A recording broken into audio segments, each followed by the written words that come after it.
ఓం నమ శివాయ. హరహర మహాదేవ శంభో శంకర.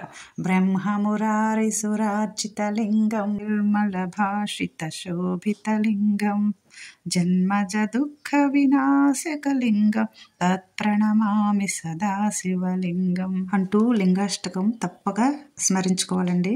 స్వామి శరణు శరణు, మా జన్మ ధన్యం స్వామి మిమ్మల్ని ఇలాగా చూడడము అంటూ. స్వామి నందీశ్వర, అలాగ చూసుకుంటూ ఉంటున్నావా, మాకు మరి ఆ భాగ్యం కలిగించాలి కదా స్వామి అంటూ స్వామిని చూస్తూ కోరుకుంటున్నానండి. మన ఈ గుడి చూడండి, నమశివాయ నమశివాయ అంటూ స్మరించుకుంటున్నానండి. ఈ దేవాలయం ప్రత్యేకత మీకు ఇంతకుముందు ఒక వీడియోలో అప్లోడ్ చేశానండి. పాలకొండ దగ్గరలో సంకిలి అనే గ్రామం దగ్గర ఉంటుందండి ఈ దేవాలయము. ఇక్కడ ఏంటంటే ప్రత్యేకత, గుడి, నది, చక్కగా వనభోజనాలకి సరిపోయేగా మంచిగా తోటలు ఉంటాయండి. చాలామంది, చాలా జనాలు చాలా దూరం నుంచి వచ్చి దర్శించుకుంటారు. ఈరోజు కార్తీక 3వ సోమవారం అండి. నేనైతే వేకువజామునే 2ంటికే దర్శనంకి వెళ్ళాను. నదిలో స్నానం ఆచరించి 3ంటికే దర్శనంకి వెళ్ళానండి. చాలా ఆనందం అనిపించింది. ఇంకా అప్పటికే చాలా జనాలు వచ్చున్నారు. ఇక్కడ మేము నది దగ్గర అరటి జారులో కానీ, అరటి డప్పలు ఉంటాయి కదండి, పువ్వులు తాలూకా డప్పల్లో కానీ ఇలాగ దీపారాధన చేసుకొని విడిచిపెడతానండి. నాగావళి నది అండి, ఇందులో స్నానం చేసుకోవాలి తప్పనిసరిగా. ఇక్కడ కాశీలో చేసినంత ప్రత్యేకత ఉంటుందని మా పెద్దలు అంటారండి. చిన్నప్పుడు కూడా ఇలాగే 10 సంవత్సరాల లోపే మాకు ప్రారంభించామండి పూజలు, ఇలాగే నదిలో స్నానము ఇవన్నీ. అలాగే నాతో పాటు ఒక అమ్మాయి కూడా వచ్చింది. తను కూడా ఎంతో భక్తిగా అలాగా దీపారాధన చేసి నదిలో దీపం వదులుతుంటే చాలా ఆనందం అనిపించి ముందు రోజులు, చిన్నప్పటి రోజులు గుర్తొచ్చి తనకు చెప్పానండి. మేము కూడా ఇలా భక్తితో చేసాము, అంతా బాగుంది అందుకే అని. నేను కూడా ఇలాగే దీపారాధన చేసుకుంటున్నానండి. అలాగా ఒడ్డున మనం ఇసుక తెచ్చి వేసి అక్కడ పూజ చేసి విఘ్నేశ్వరం చేసి ఆ తర్వాత అక్కడ ఒక దీపారాధన చేసి మళ్ళీ ఇంకో దీపాన్ని నదిలో పెట్టి అలాగా వదులుకుంటామండి. ఆ గంగమ్మ తల్లికి చాలా మంచిగా అనిపిస్తుందండి. మనసుకి ఎంత నిద్రలో, ఎంత మధ్యలో మనం రాత్రిలో వెళ్ళినా ఏం అనిపించదండి. ఆ భక్తి అలాంటిది కదండి ఫ్రెండ్స్. అయితే చూసారా, అలాగ ముందుకు వెళ్తూ ఉంటే ఎంత బాగుంది కదండి.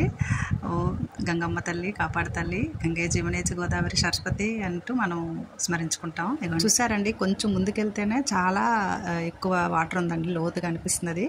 ఇంటి దగ్గర చెప్పారండి చాలా జాగ్రత్తగా వెళ్ళాలి, చీకటితో వెళ్తున్నారు చూసుకోండి అని. కొన్ని సంఘటనలు వింటున్నాం కదండి, భక్తి కోసం వెళ్తే మనకి చాలా దీనిగా సమస్యలు ఎదురవుతున్నాయి కూడా, అందుకని జాగ్రత్తగా మనం వెళ్ళాలి.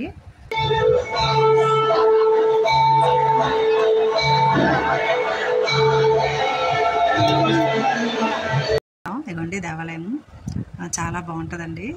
ఎలాగలా ఇంప్రూవ్మెంట్ చేస్తున్నారు, భక్తులు ఎక్కువ అవుతున్నారు, పిల్లలు కూడా మంచిగా సేవ చేస్తారండి అక్కడ. చాలా బాగుంటుంది. మీకు వీలుని మట్టుగా దర్శించుకోండి, మంచిగా ఉంటుంది. ఎంతో రద్దీగా ఉందండి. శివలింగము తీద్దాం వీడియో అని ట్రై చేశాను కానీ అవ్వలేదండి. శివయ్య అనుకుంటున్నారండి, మీ భక్తులందరూ వచ్చి చూడాలి కానీ దర్శించుకోవాలని వీడియో తీసి పెడతావా అని. ఇంకా స్వామి పైన పెద్ద శివలింగాన్ని పెట్టారు కదండి, ముందు మీరు వీడియోలో చూశారు. అక్కడ చూస్తే అక్కడ ఉండిపోవాలనిపిస్తుందండి. ఓం నమ శివాయ. ఆ శివలింగం గురించి మనం దర్శనం చేసుకుంటాం. అలాగే ఆత్మలింగం గురించి తెలుసుకుందామండి. అదేంటంటే, దేవతలు అసురులు కలిసి పాలసముద్రాన్ని మదిస్తున్నప్పుడు ఆత్మలింగం కూడా ఉద్భవించిందంట అండి.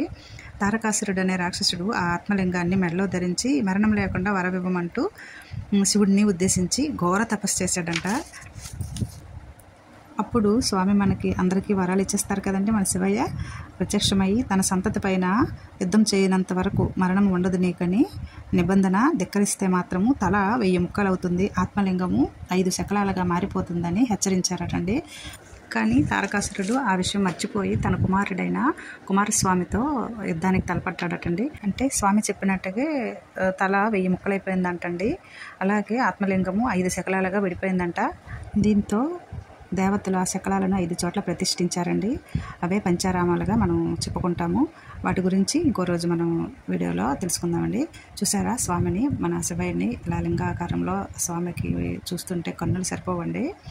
ఓకే ఫ్రెండ్స్, వీడియో నచ్చితే తప్పకుండా లైక్ చేయండి, సబ్స్క్రైబ్ కూడా చేసుకోండి. చూశారు కదా ఫ్రెండ్స్, ఈ భక్తులందరూ ఎంత చీకట్లో మాకంటే 2-3 గంటల ముందు వచ్చేసారండి. ఎంతో భక్తితో ఇక్కడ స్నానం ఆచరించి శివయ్యని దర్శించుకుంటున్నారు.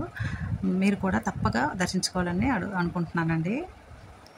ఓం నమ శివాయ, నమో నారాయణాయ, నమ శివాయ నమ శివాయ, శంభో శంకర.